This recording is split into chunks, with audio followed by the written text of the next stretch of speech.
जय जगन्नाथ जय जगन्नाथ जय जगन्नाथ। गृहस्थ आश्रम को प्रश्न थिला माता पिता ओ पुत्र कन्या मध्यरे किभली संपर्क रहिबा उचित।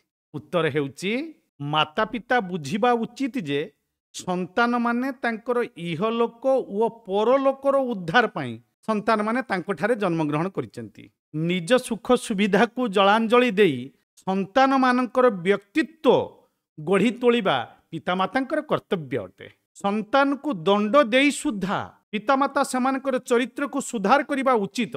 संतान माने मध्य विचार करिबा उचित जे पितामातांको जोगु सेमानकु अपूर्व मनुष्य देह प्राप्ति हेछि आउ एई मनुष्य देह रे ही पितामातांकर कर्तव्य पालन करी तांकु प्रभु प्राप्ति करिबाकु पड़िबो। सेमानकर उत्कृष्ट आचरण जोगु माता पितांकर सम्मान बढ़िबो। पितामातांकु सम्मान प्रदान करी पुत्र सम्मानित हेइ पारिबो। सेमानकर तीर्थ व्रत परोपकार आदिर पुण्य फल पितामातांकु भी किछि मिली थाए।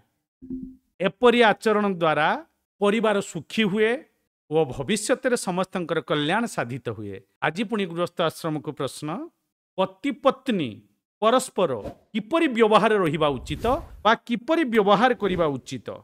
जय जगन्नाथ।